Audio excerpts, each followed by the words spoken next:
Good morning. നമ്മൾ last ക്ലാസ്സിൽ പറഞ്ഞു നിർത്തിയത് ഓപ്പൺ എൻഡഡ് മ്യൂച്വൽ ഫണ്ട്. അപ്പോൾ ഇന്നലത്തെ ക്ലാസ്സിൽ നമ്മൾ അതായിരുന്നല്ലോ പറഞ്ഞു നിർത്തിയത്. ഇനി അതിൽ തന്നെ എന്തൊക്കെ ടൈപ്സ് ഓഫ് മ്യൂച്വൽ ഫണ്ടുകളാണുള്ളത് നോക്കാം. ഓപ്പൺ എൻഡഡ് മ്യൂച്വൽ ഫണ്ടുകൾ ഏതൊക്കെയാണെന്നുള്ളത് നോക്കാം. അപ്പം ഓരോ സെക്യൂരിറ്റീസിനെ ബേസ് ചെയ്തുകൊണ്ട് പലതരത്തിലുള്ള മ്യൂച്വൽ ഫണ്ടുകളുണ്ട്. അത് ഓൺ ചെയ്യുന്നതിനനുസരിച്ചിട്ടും അത് മാനേജ് ചെയ്യുന്നതിനനുസരിച്ചിട്ടുമാണ് ആ ഒരു ഫണ്ടുകൾ വരുന്നത്. ഇത് ബോറോ എന്നാണ് കേട്ടോ. Owned borrowed a fund is managed എന്നാണ്, ഒരു ടൈപ്പിംഗ് മിസ്റ്റേക്കാണ്. പിന്നെ അതുപോലെ തന്നെ major type of open ended ഫണ്ടുകൾ ഏതൊക്കെയാണെന്നുള്ളത് നോക്കാം. സ്റ്റോക്ക് ഫണ്ട്, ബോണ്ട് ഫണ്ട്, അതുപോലെ തന്നെ മണി മാർക്കറ്റ് ഫണ്ട്. പ്രധാനപ്പെട്ടിട്ടുള്ള 3 ടൈപ്സ് ഓഫ് ഓപ്പൺ എൻഡഡ് ഫണ്ടുകളാണ് ഇതൊക്കെ. പിന്നെ അതുപോലെ തന്നെ bond and money market fund എന്ന് പറഞ്ഞിട്ടുണ്ടെങ്കിൽ അതിനെ വീണ്ടും സബ് ഡിവൈഡ് ചെയ്തിട്ടുള്ളത് ടാക്സ് ഫ്രീ ആയിട്ടും ടാക്സബിൾ ഫണ്ടായിട്ടുമാണ് ഇതിനെ വീണ്ടും ഡിവൈഡ് ചെയ്തിട്ടുള്ളത്. പിന്നെ വേറെ ഒരു രീതിയിൽ ഡിസ്റ്റിങ്ഷൻ ചെയ്തിട്ടുള്ളത് അത് മാനേജ് ചെയ്യുന്ന ആ ഫണ്ട് മാനേജ് ചെയ്യുന്നത് ബേസ് ചെയ്തുകൊണ്ടുള്ള അതിൻ്റെ ആക്ടിവിറ്റി ബേസ് ചെയ്തുകൊണ്ട് മാനേജ്ഡ് ഫണ്ടായിട്ടും ഇൻഡെക്സ് ഫണ്ടായിട്ടും ഡിവൈഡ് ചെയ്തിട്ട്, പിന്നെ അതിൻ്റെ ആക്ടിവിറ്റി മാനേജ്ഡ് ഫണ്ട് എന്ന് പറഞ്ഞിട്ടുണ്ടെങ്കിൽ അതിനകത്തൊരു മാനേജർ ഉണ്ടായിരിക്കും. ആ മാനേജറായിരിക്കും അത് അതിൻ്റെ സെക്യൂരിറ്റീസ് പർച്ചേസ് ചെയ്യുന്നതും സെയിൽ ചെയ്യുന്നതും, അതായത് മാക്സിമം റിട്ടേൺ ഉണ്ടാക്കുക എന്നുള്ളതാണ് ഇതിൻ്റെ ഒരു ബേസിക് ആയിട്ടുള്ള പോസിബിലിറ്റി എന്ന് പറയുന്നത്. പിന്നെ അടുത്തതാണ് ആർട്ട് ഇൻഡെക്സ് ഫണ്ട് എന്ന് പറഞ്ഞിട്ടുണ്ടെങ്കിൽ അത് ഹോൾഡ് ചെയ്യുന്നത്, അതിൻ്റെ സെക്യൂരിറ്റീസ് ഹോൾഡ് ചെയ്യുന്നത് സ്പെസിഫിക് സ്റ്റോക്ക്, ഓരോ സ്റ്റോക്കിനെ ബേസ് ചെയ്തുകൊണ്ടായിരിക്കും ആ ഒരു ഫണ്ട് ഹോൾഡ് ചെയ്യുന്നത്. പിന്നെ അതുപോലെ തന്നെ ബോണ്ട് ഇൻഡെക്സ് എന്ന് പറഞ്ഞിട്ടുണ്ടെങ്കിൽ അതിൻ്റെ ഒരു ബേസിക് ഫാക്ടർ എന്ന് പറഞ്ഞിട്ടുണ്ടെങ്കിൽ അത് മാച്ച് ചെയ്യുന്നത് മാർക്കറ്റിനെ മാച്ച് ചെയ്തുകൊണ്ട്, അതായത് മാർക്കറ്റിൻ്റെ പെർഫോമൻസിൻ്റെ അതിൻ്റെ ഇൻവെസ്റ്റ്മെൻറ്റിനെ മാച്ച് ചെയ്തുകൊണ്ടായിരിക്കും ബോണ്ട് ഇൻഡെക്സ് ഉണ്ടാവും. അപ്പം നമ്മളിതിൽ എന്തൊക്കെ പറഞ്ഞതെന്ന് ഒന്നും കൂടി നോക്കാം. ഡിഫറെൻറ്റ് ഫണ്ടുകൾ നമ്മൾ പറഞ്ഞു. അതിൽ മാനേജ്ഡ് ഫണ്ട് പറഞ്ഞു, ഇൻഡെക്സ്ഡ് ഫണ്ടും പറഞ്ഞു. മാനേജ്ഡ് ഫണ്ട് എന്ന് പറഞ്ഞിട്ടുണ്ടെങ്കിൽ അതിനകത്ത് ഒരു മാനേജറായിരിക്കും അത് സെക്യൂരിറ്റീസ് പർച്ചേസ് ചെയ്യാനും സെയിൽ ചെയ്യാനും വേണ്ടിയിട്ട്. പിന്നെ നമ്മൾ ഇൻഡെക്സ് ഫണ്ടിൽ നമ്മൾ ആർട്ട് ഇൻഡെക്സും പറഞ്ഞു, ബോണ്ട് ഇൻഡെക്സും പറഞ്ഞു. അതിൽ ആർട്ട് ഇൻഡെക്സ് എന്ന് പറഞ്ഞിട്ടുണ്ടെങ്കിൽ അത് മാച്ച് ചെയ്യുന്നത് സ്പെസിഫിക് സ്റ്റോക്കിനെ മാച്ച് ചെയ്യുന്നത്, പക്ഷേ ബോണ്ട് ഇൻഡെക്സ് മാച്ച് ചെയ്യുന്നത് മാർക്കറ്റിനെയാണ് മാച്ച് ചെയ്യുന്നത്. ഇത്രയും കാര്യങ്ങളാണ് നമ്മൾ ടൈപ്സിൽ പറഞ്ഞത്. ഇനി എന്താണ് സ്റ്റോക്ക് ഫണ്ട് എന്നുള്ളത് നോക്കാം. ആ നെയിം ഇംപ്ലൈസ് ചെയ്യുന്ന പോലെ തന്നെ സ്റ്റോക്ക് ഫണ്ട് എന്ന് പറഞ്ഞിട്ടുണ്ടെങ്കിൽ എന്താണ്, സ്റ്റോക്ക് ഓഫ് മ്യൂച്വൽ ഫണ്ട്സ്, അതായത് കോമൺ സ്റ്റോക്ക്. ഇപ്പോൾ സ്റ്റോക്ക് എന്ന് പറഞ്ഞിട്ടുണ്ടെങ്കിൽ എന്താണ്, നമ്മളെന്താണോ ന്യൂയോർക്കിൽ വരുന്ന സ്റ്റോക്ക് എക്സ്ചേഞ്ചിൽ സെല്ല് ചെയ്യുന്ന സ്റ്റോക്ക് എന്തൊക്കെയാണോ അതിനെയാണ് നമ്മൾ എന്ത് പറയുന്നത്, സ്റ്റോക്ക് ഫണ്ട് എന്ന് പറയുന്നത്. അപ്പോൾ ഈ സ്റ്റോക്ക് ഫണ്ടിൻ്റെ ബേസിക് ആയിട്ടുള്ള ഒബ്ജക്റ്റീവ് എന്ന് പറയുകയാണെങ്കിൽ ലോങ് ടേമിലേക്കുള്ള ക്യാപിറ്റലാണ് ബേസിക്കലി ഇത് അപ്രീഷിയേറ്റ് ചെയ്യുന്നത്. അതുപോലെ തന്നെ കൂടുതൽ ഡിവിഡൻഡ് കൊടുക്കുക. ലോങ് ടേമിലേക്ക് ഇൻവെസ്റ്റ് ചെയ്യുമ്പോൾ സ്വാഭാവികമായിട്ടും ഇൻവെസ്റ്റേഴ്സിന് എന്ത് കിട്ടണം, കൂടുതൽ ഡിവിഡൻഡ് അല്ലെങ്കിൽ കൂടുതൽ ഇൻട്രസ്റ്റ് കിട്ടണം. അപ്പോൾ അത് മാക്സിമം ജനറേറ്റ് ചെയ്യുക എന്നുള്ളതാണ് ഇതിൽ ബേസിക് ആയിട്ടുള്ള ഒരു കോമൺ ആയിട്ട് വരുന്നത്. എന്നിരുന്നാലും ഈ ഒരു സ്റ്റോക്ക് ഫണ്ട് എന്ന് പറയുന്നത് മാക്സിമം ഡിവിഡൻഡ് കൂട്ടലും അതുപോലെ തന്നെ പോർട്ട്ഫോളിയോ എന്ത് ചെയ്യുക എടുക്കലാണ്. പോർട്ട്ഫോളിയോ കൂട്ടിയിട്ട് ഡിവിഡൻഡ്, പോർട്ട്ഫോളിയോ മീൻസ് ഞാൻ നേരത്തെ പറഞ്ഞ എന്താണ്, ഡിഫറെൻറ്റ് ടൈപ്സ് ഓഫ് ഇൻവെസ്റ്റ്മെൻറ്റിൽ ഇൻവെസ്റ്റ് ചെയ്യുക എന്നുള്ള, സ്റ്റോക്കിലും ബോണ്ടിലും ഷെയർസിലും ഒക്കെ എന്ത് ചെയ്യുക, ഇൻവെസ്റ്റ് ചെയ്യുക. ഇത് സാധാരണ രീതിയിൽ ചിലപ്പോൾ കിട്ടൽ ഷോർട്ട് ടേമിലേക്ക് എന്താണ് ക്യാഷ് ഇൻവെസ്റ്റ്മെൻറ്റ് നമുക്ക് നോക്കാം. ഇതിലിപ്പം ലോങ് ടേം ഫോക്കസ് ചെയ്യുകയാണെങ്കിൽ പോലും ഷോർട്ട് ടേമിലേക്കുള്ള ഇൻവെസ്റ്റ്മെൻറ്റ് നമ്മൾ ആക്സെപ്റ്റ് ചെയ്യുക. അതായത് ഇതിൻ്റെ ബേസിക് ഫാക്ടർ എന്ന് പറഞ്ഞിട്ടുണ്ടെങ്കിൽ മാക്സിമം എന്ത് ചെയ്യുകയാണ്, ക്യാപിറ്റലൈസേഷൻ ഇൻക്രീസ് ചെയ്യിപ്പിക്കുക എന്നുള്ളതാണ് ഉദ്ദേശിക്കുന്നത്. ഇനി ബേസിക്കലി 4 ടൈപ്പ് ഓഫ് സ്റ്റോക്ക് ഫണ്ടുകളാണ് വരുന്നത്. ഏതൊക്കെയാണ് ആ 4 ടൈപ്പ് ഓഫ് സ്റ്റോക്ക് ഫണ്ട് നോക്കാം.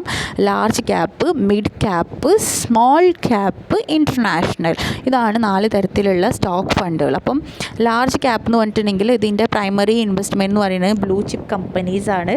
ഇതിലെന്താ വരുന്നത്, ഇതിന് വെൽ നോൺ ആയിട്ട് പറയുന്നത്, ഇതിന് അറിയപ്പെടുന്നത് industries, utilities, technology and financial service കമ്പനീസാണ്.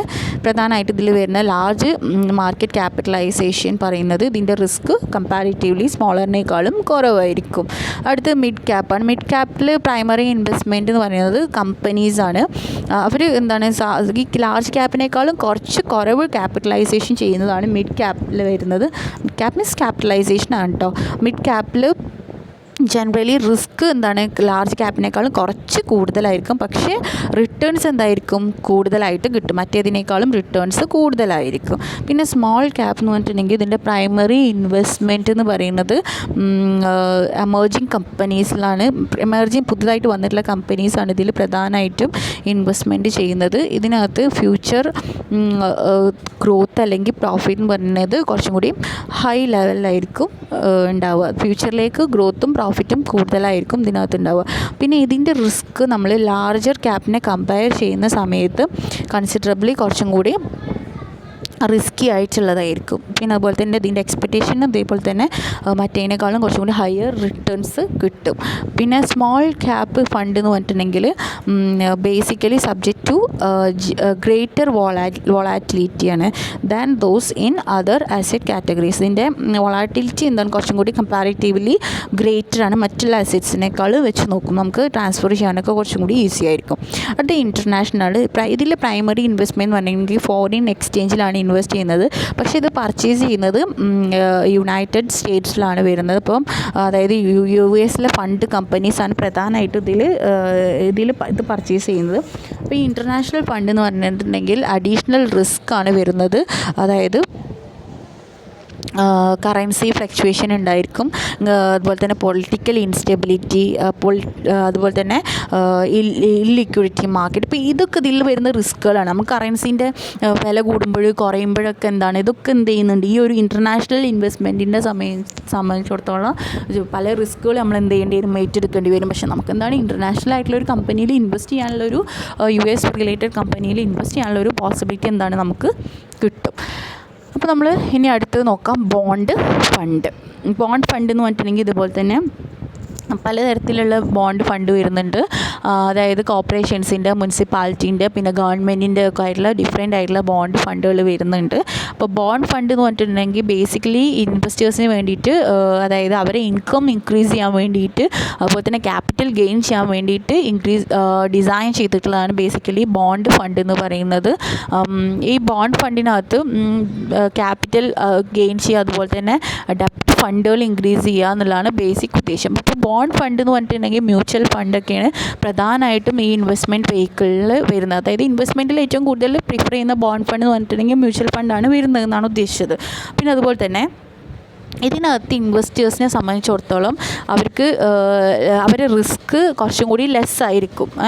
മറ്റുള്ളതിനേക്കാളും risk എന്താണ് കമ്പാരിറ്റീവ്ലി കുറവായിരിക്കും. പക്ഷേ ഇതിൻ്റെയൊക്കെ ഇതിൻ്റെ ഇൻറ്റൻഷൻ എന്ന് പറയുന്നത് മാക്സിമം റിട്ടേൺസ് ഉണ്ടാക്കുകയാണ് എന്നുള്ള investment, return on investment ROI എന്ന് പറഞ്ഞ സാധനത്തിന് മാക്സിമം ഇൻക്രീസ് ചെയ്യിപ്പിക്കുക എന്നുള്ളതാണ് ഇതിൻ്റെ ഒരു ഫാക്ടർ. പക്ഷേ ഇത് ഫിക്സഡ് ഡെപ്പോസിറ്റ് പോലെ തന്നെ കുറച്ചും കൂടി എന്താണ് സേഫ് ആയിട്ടുള്ള ഒരു ഫാക്ടറാണ്. അതായത് നമ്മൾ റിട്ടേൺസ് നമ്മൾ ഈക്വൽ കൺസേൺ ആണെങ്കിൽ പോലും നമുക്കിതിനകത്ത് സേഫ്റ്റി, നമ്മൾ വിചാരിച്ച അത്ര തന്നെ ചിലപ്പോൾ റിട്ടേൺസ് കിട്ടിയില്ലെങ്കിലും ഇതിനകത്തുള്ള സേഫ്റ്റി എന്ന് പറയുകയാണെങ്കിൽ കുറച്ചും കൂടി ബെറ്ററാണ്. അതുപോലെ തന്നെ ഇത് ഈ ബോണ്ട് ഫണ്ട് എന്ന് പറഞ്ഞിട്ടുണ്ടെങ്കിൽ ഏറ്റവും കൂടുതൽ ബോണ്ട് ഫണ്ട് പേ ചെയ്യുന്നത് ഇൻകം റെഗുലേറ്റ് ചെയ്യാൻ വേണ്ടിയിട്ടാണ് പേ ചെയ്യുന്നത്. അതായത് ഇതിൻ്റെ ബേസിക് ആയിട്ടുള്ള ഫാക്ടർ എന്ന് പറഞ്ഞാൽ എന്താ, നെറ്റ് ആഡഡ് വാല്യൂ ഇൻക്രീസ് ചെയ്യിപ്പിക്കുക എന്നുള്ള ഇക്വിറ്റി ഫണ്ടിൻ്റെ നെറ്റ് വാല്യൂ ആഡഡ് ഒക്കെ ഇൻക്രീസ് ചെയ്യിപ്പിക്കുക. അതായത് ബേസിക്കലി നമ്മളെല്ലാവരും ഇൻവെസ്റ്റ് ചെയ്യുന്നത് എന്തിനാണ്, നമുക്ക് റിട്ടേൺസ് കിട്ടാൻ വേണ്ടിയിട്ടാണ്. അപ്പോൾ ഇൻവെസ്റ്റ്മെൻറ്റിൽ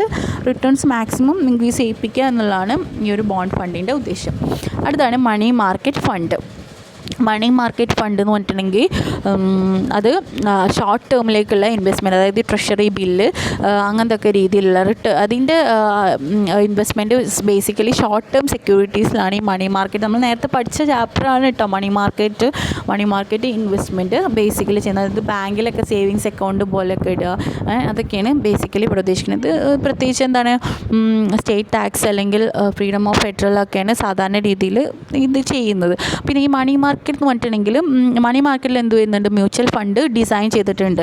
അത് കുറച്ചും കൂടി എന്താണ് സ്റ്റോക്കിനേക്കാളും ബോണ്ടിനേക്കാളും കുറച്ചും കൂടി സ്റ്റേബിളാണ് ഈ ഇതിനകത്ത് മണി മാർക്കറ്റിൽ വരുന്ന മ്യൂച്വൽ ഫണ്ട്. കുറച്ച് സ്റ്റേബിൾ മീൻസ് കുറച്ചുകൂടി ഉറച്ച് നിൽക്കുന്ന ഒരു ഇതാണ്. പെട്ടെന്ന് ചേഞ്ചസ് ഒന്നും വരാനുള്ള ചാൻസസ് കമ്പാരിറ്റീവ്ലി കുറവാണ്. അതുപോലെ തന്നെ മണി മാർക്കറ്റിൽ ഡിസൈൻ ചെയ്തിട്ടുള്ളത് ഡിവിഡൻഡ് ഇൻകം, അതായത് ഇൻവെസ്റ്റ്മെൻറ്റിൽ വരുന്ന ഡിവിഡൻറ്റിൻ്റെ ഇൻകം ഒക്കെ എന്താണ് കൃത്യമായിട്ട് മെൻഷൻ ചെയ്തിട്ടുണ്ട്. പിന്നെ അതുകൊണ്ട് തന്നെ എന്താണ് ഈ ദിവസം കൂടുന്നിടത്തോളമുള്ള ഈ ഫ്ലക്ച്വേഷൻ എന്താണ് ഇതിനകത്ത് വരില്ല. അതായത് അത് സ്റ്റഡിലി ഡിസൈൻ ചെയ്തുകൊണ്ട് ഇതിനകത്ത് പ്രത്യേകിച്ച് ചേഞ്ചസ് ഒന്നും വരാനുള്ള ചാൻസ് ഇല്ല.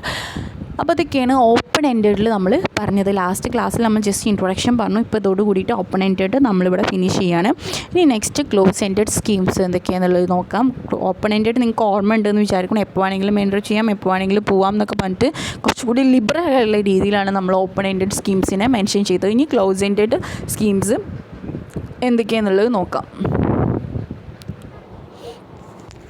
അപ്പോൾ ക്ലോസ് എൻഡഡ് സ്കീമിനകത്ത് ഇത് ഒരു പ്രീ സ്പെസിഫൈഡ് ആയിട്ടുള്ള മെച്യൂരിറ്റി പീരീഡ് ഓൾറെഡി മെൻഷൻ ചെയ്തിട്ടുണ്ടാവും. അതുപോലെ തന്നെ ഇതിനകത്ത് ശരിക്കും നമ്മൾ ഫിക്സഡ് ആയിട്ട് ക്യാപിറ്റൽ ഇൻവെസ്റ്റ് ചെയ്യുന്ന പോലെയാണ് ഇതിനകത്ത് നമ്മൾ ഇൻവെസ്റ്റ് ചെയ്യുക എന്ന് പറയുമ്പം. അതേപോലെ തന്നെ ഇതിൽ ഫണ്ട് എന്ന് പറഞ്ഞു കഴിഞ്ഞാൽ ശരിക്കും സ്ട്രക്ചേർഡ് ആയിരിക്കും, ലിസ്റ്റ് ചെയ്തിട്ടുണ്ടായിരിക്കും, ട്രേഡ് ചെയ്തിട്ടുണ്ടായിരിക്കും. അതുപോലെ തന്നെ ഇതിൽ നമുക്ക് എന്ത് ചെയ്യാൻ പറ്റും, ഡയറക്റ്റായിട്ട് എന്ത് ചെയ്യാൻ പറ്റും, ഇതിൽ ഓരോ സ്കീമിൽ നമുക്ക് ഇനീഷ്യലി ഇഷ്യൂ ചെയ്യുന്ന സമയത്ത് തന്നെ നമുക്ക് ഇൻവെസ്റ്റ് ചെയ്യാനുള്ളൊരു ഓപ്ഷൻ ഉണ്ട് ഇതിൽ.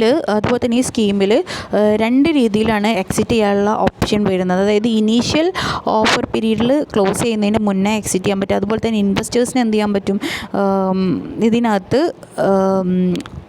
പർച്ചേസ് ചെയ്യാനും പറ്റും, സെയിൽ ചെയ്യാനും പറ്റും. നമുക്ക് സ്റ്റോക്ക് എക്സ്ചേഞ്ചിൽ നമുക്ക് ലിസ്റ്റ് ചെയ്യുന്ന സമയത്ത് പർച്ചേസ് ചെയ്യാനും സെയിൽ ചെയ്യാനും പറ്റും. പിന്നെ ഇതിനകത്ത് നമ്മൾ മറ്റേൽ പറഞ്ഞ പോലെ എപ്പോൾ വേണമെങ്കിലും കയറാം, എപ്പോൾ വേണമെങ്കിലും ഇറങ്ങാം എന്നുള്ളൊരു ഓപ്ഷനൊന്നുമില്ല. SEBI എന്താണോ പറയുന്നത് ആ റൂൾസ് പ്രകാരം നമുക്ക് എൻട്രി ചെയ്യാനും ഔട്ട് ആവാനൊക്കെ ഉള്ള ഓപ്ഷനേ ഉള്ളൂ. അതുപോലെ തന്നെ ഇതിൽ ഈ ഒരു സ്റ്റോക്ക് എക്സ്ചേഞ്ചിൻ്റെ മാർക്കറ്റ് പ്രൈസ് തീരുമാനിക്കുന്നത് നെറ്റ് ആസറ്റ് വാല്യൂ ബേസ് ചെയ്തുകൊണ്ടായിരിക്കും കാര്യങ്ങളൊക്കെ തീരുമാനിക്കുക.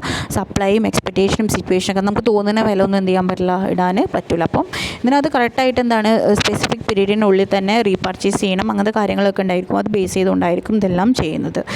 പിന്നെ ഈ ഒരു ക്ലോസ് എൻഡഡ് മ്യൂച്വൽ ഫണ്ടിനകത്ത് ഒരു ജനറൽ ക്യാരക്ടറിസ്റ്റിക്സ് പറയുകയാണെങ്കിൽ ഇതിനകത്ത് നമ്മൾ പർച്ചേസ് ചെയ്യുന്ന സമയത്ത് എല്ലാം ചെയ്യുന്നത്, ഫണ്ടെല്ലാം പ്രോസസ്സ് ചെയ്യുന്നത് IPO പ്രോസസ്സാണ്. IPO means initial process base ചെയ്തുകൊണ്ടായിരിക്കും കാര്യങ്ങളെല്ലാം നമ്മൾ ഇതിനകത്ത് ചെയ്യുന്നത്. പിന്നെ അതുപോലെ തന്നെ ഇനീഷ്യൽ പബ്ലിക് ഓഫറിംഗ് ബേസ് ചെയ്തുകൊണ്ടാണ് ചെയ്യുന്നത്. പിന്നെ അതുപോലെ തന്നെ ഈ IPOൻ്റെ പ്രോസസ്സ് ചെയ്ത് കഴിഞ്ഞ് കഴിഞ്ഞാൽ ഈ ക്ലോസ് എൻഡഡ് മ്യൂച്വൽ ഫണ്ടിലുള്ള ഷെയർസൊക്കെ സ്റ്റോക്ക് എക്സ്ചേഞ്ചിൽ ലിസ്റ്റ് ചെയ്യും. എന്നിട്ട് എന്ത് ചെയ്യും, സാധാ റെഗുലർ പോലെ തന്നെ ട്രേഡിംഗ് ഒക്കെ നടത്തും. ഈ ക്ലോസ് എൻഡഡ് എന്ന് പറഞ്ഞിട്ടുള്ള ഈ ഒരു നെയിം തന്നെ ഡിറൈവ് ചെയ്തിട്ടുള്ളതിൻ്റെ ഒരു ബേസിക് ഫാക്റ്റ് എന്ന് പറയുകയാണെങ്കിൽ ഇതിനകത്ത് ഫണ്ട് എന്ത് ചെയ്യാൻ പറ്റും, സബ്സ്ക്രൈബ് ചെയ്യാൻ പറ്റും. പക്ഷേ ഈ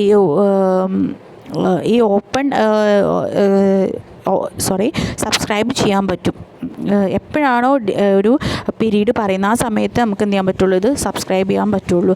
അതുപോലെ തന്നെ അതിൻ്റെ ടൈം എപ്പോഴാണോ കഴിയുന്നത് അപ്പോൾ എന്ത് ചെയ്യും, അത് ക്ലോസ് ചെയ്യും. അതാണ് ഉദ്ദേശിക്കുന്നത്. അപ്പോൾ പുതിയ സബ്സ്ക്രിപ്ഷനൊന്നും ഇതിനകത്ത് നടക്കില്ല. അപ്പം അതായത് എപ്പോഴാണോ പറയുന്നത് അപ്പോൾ സബ്സ്ക്രൈബ് ചെയ്യാം, അതിൻ്റെ ടൈം കഴിഞ്ഞാൽ പിന്നെ നമുക്ക് ഇതിനകത്ത് സബ്സ്ക്രൈബ് ചെയ്യാനും സാധിക്കില്ല. അതാണ് ഇതിൻ്റെ ഒരു ബേസിക് ആയിട്ടുള്ളൊരു ഫാക്റ്റ്. അതുകൊണ്ടാണ് ഇതിനെ ക്ലോസ് എൻഡഡ് എന്ന് പറയുന്നത്. ക്ലോസ് ചെയ്യും എന്ന് പറയുന്നത്, സമയം കഴിഞ്ഞാൽ പിന്നെ അതിനകത്ത് ചെയ്യാൻ പറ്റില്ല. അതാണ് ക്ലോസ് എൻഡഡ് എന്നുള്ളതിൻ്റെ ഈ പേര് വന്നതിൻ്റെ തന്നെ ഉദ്ദേശം എന്നാണ് പറയുന്നത്.